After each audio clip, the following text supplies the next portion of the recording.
Sur une route tranquille de Géorgie, 2 agents de police arrêtent une femme noire, s'attendant à un simple contrôle de routine.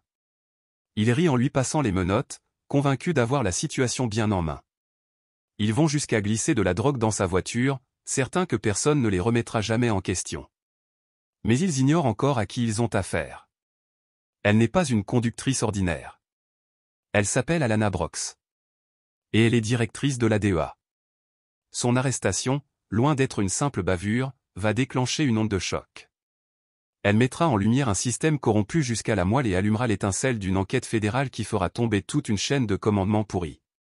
C'est une histoire de pouvoir, de trahison et de justice, qui vous tiendra en haleine du début à la fin. Ce matin-là, la Géorgie s'éveillait dans un silence brumeux, comme si le monde retenait son souffle. Une légère brume flottait au-dessus de l'asphalte humide, reflétant la lumière laiteuse d'un ciel nuageux encore hésitant. Alana Brox conduisait sa berline argentée le long des routes sinueuses et rurales, une odeur d'humidité s'infiltrant par la vitre entr'ouverte. Elle portait un simple sweat gris et un jean bleu marine. Ses cheveux étaient tirés en un chignon discret. Pas de plaque officielle, pas d'escorte, aucun signe extérieur de l'autorité qu'elle représentait à Washington. Dans le porte-gobelet, un café fumant reposait près d'un téléphone éteint. Cela faisait 3 jours qu'elle s'était échappée du tumulte de la capitale pour retrouver sa famille. 3 jours à n'être que Tati Alana, riant aux éclats avec sa nièce autour de jeux de cartes et savourant une tarte à la pêche maison. Pendant un court instant, le monde des décisions critiques et des bureaux était loin derrière elle. Le tableau de bord indiquait 43 miles à l'heure dans une zone limitée à 45. Tout était en ordre. Une chanson de Marvin Gaye flottait doucement dans l'habitacle, un murmure d'âme accompagnant le rythme léger de ses doigts sur le volant. Puis elle le vit. Un éclat dans le rétroviseur. Une voiture de patrouille, bien trop proche, la suivait avec une insistance qui n'avait rien de fortuite. Alana ralentit, signala à droite pour céder le passage, mais le véhicule resta dans son sillage.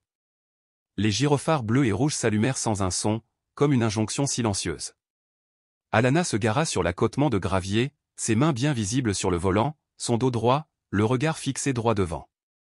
Ce n'était pas sa première interpellation.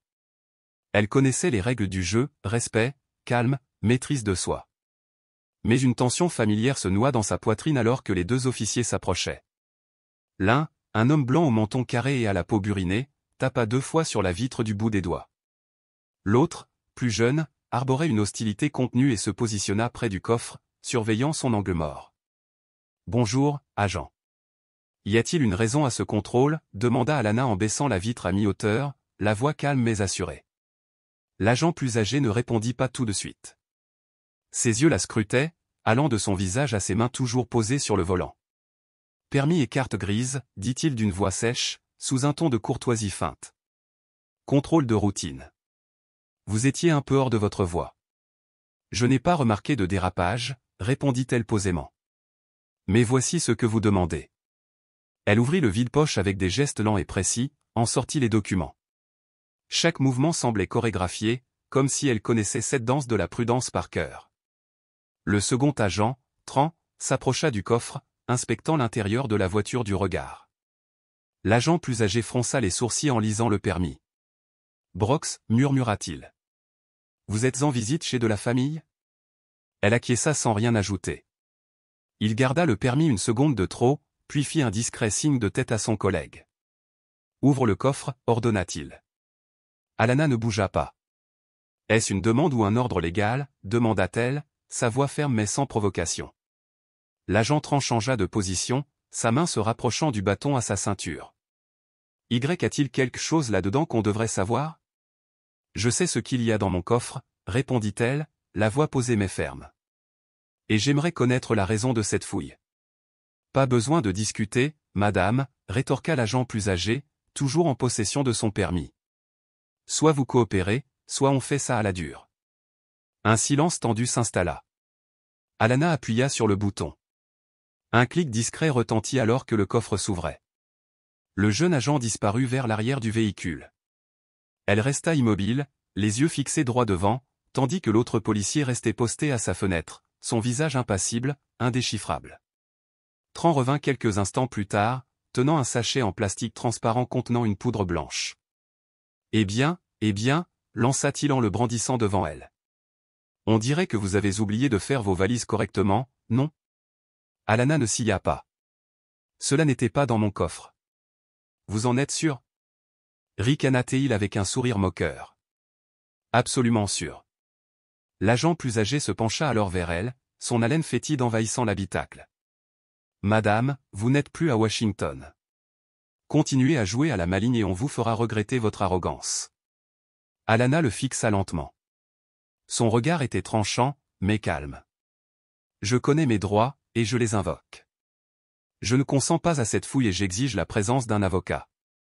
Vous venez de présenter un objet qui ne se trouvait pas dans mon véhicule, et cela constitue une accusation formelle. L'agent haussa un sourcil, mi-amusé, mi-méprisant. Voilà qu'elle demande un avocat, dit-il en jetant un regard attrant. Tu entends ça? On a une prof de droit avec nous. Tran laissa échapper un rire bref, sans joie. Peut-être qu'elle est juste nerveuse. Les coupables parlent beaucoup. Je ne suis pas coupable, répliqua Alana, son regard planté entre eux.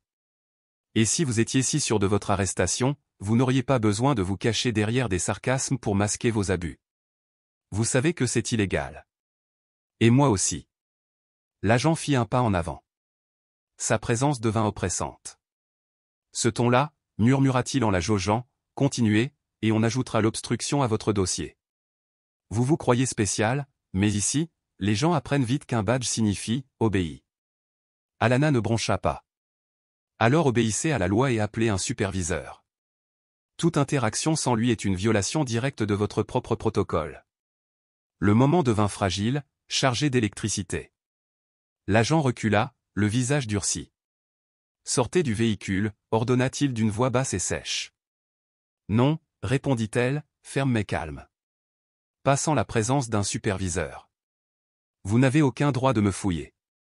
Il n'y a aucune raison d'arrestation et vous tenez un sachet que vous n'avez pas trouvé dans ma voiture. La partie était terminée.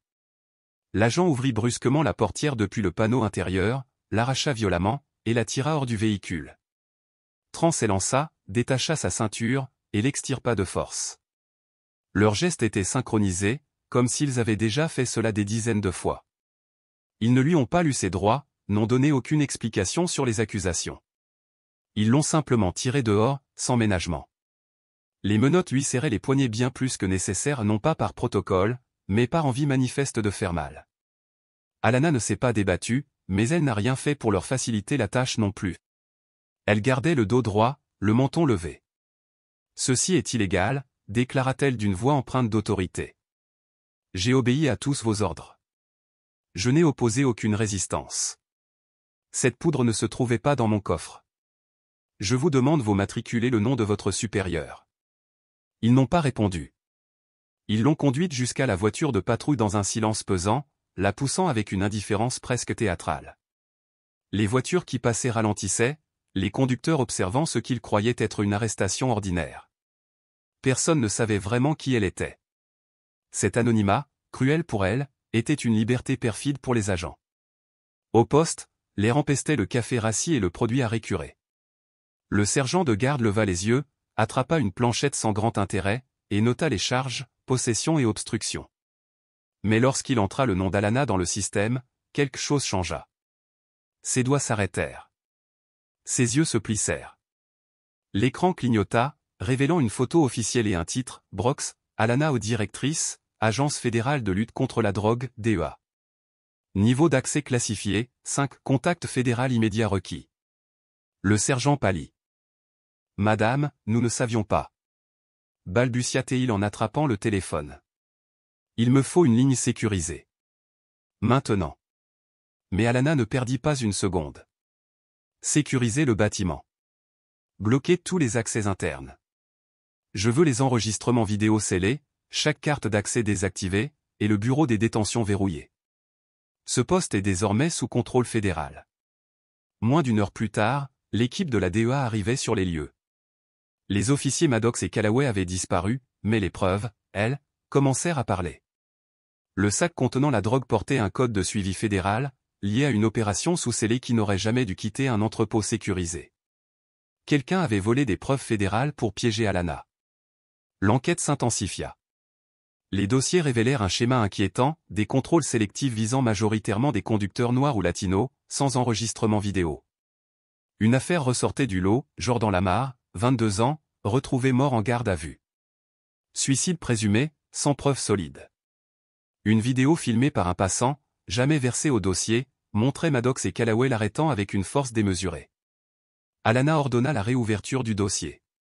Elle exigea des autopsies, des relevés téléphoniques, et tous les documents liés au décès en détention. Peu après, un informateur anonyme révéla davantage. Maddox et Callaway avaient travaillé dans 5 départements différents, toujours proches de grosses saisies de drogue, qui disparaissaient ensuite. Leur mouvement était protégé par un système interne appelé Sino, un protocole fantôme capable de manipuler les registres et d'effacer les traces. Mais Sino n'était pas un bug. C'était un réseau délibérément conçu pour détourner des saisies de drogue vers le marché noir, sous couverture d'opérations classifiées. La traque mena à une embuscade dans le désert du Texas. Alana prit la tête de l'intervention. Elle affronta Maddox et Callaway dans un affrontement brutal. Ils furent capturés. Mais le véritable cerveau, Marcus Belt, restait introuvable. Belt, ancien agent ayant simulé sa propre mort, était l'architecte du réseau Zeno à Houston. Ils le retrouvèrent dans un bunker numérique, entouré de serveurs et de passeports falsifiés. Il ne résista pas. Son calme était glaçant, comme s'il savait que le système qu'il avait créé survivrait à sa chute. Alana témoigna devant le Congrès, exposant chaque détail de ce réseau corrompu. Des arrestations massives s'ensuivirent. Des départements entiers furent démantelés. Sino fut détruit, remplacé par Lamar, un système transparent baptisé en hommage à Jordan Lamar, pour que plus jamais une affaire ne soit enterrée. Lorsqu'Alana quitta sa dernière audition, le soleil brillait sur une ville en pleine guérison.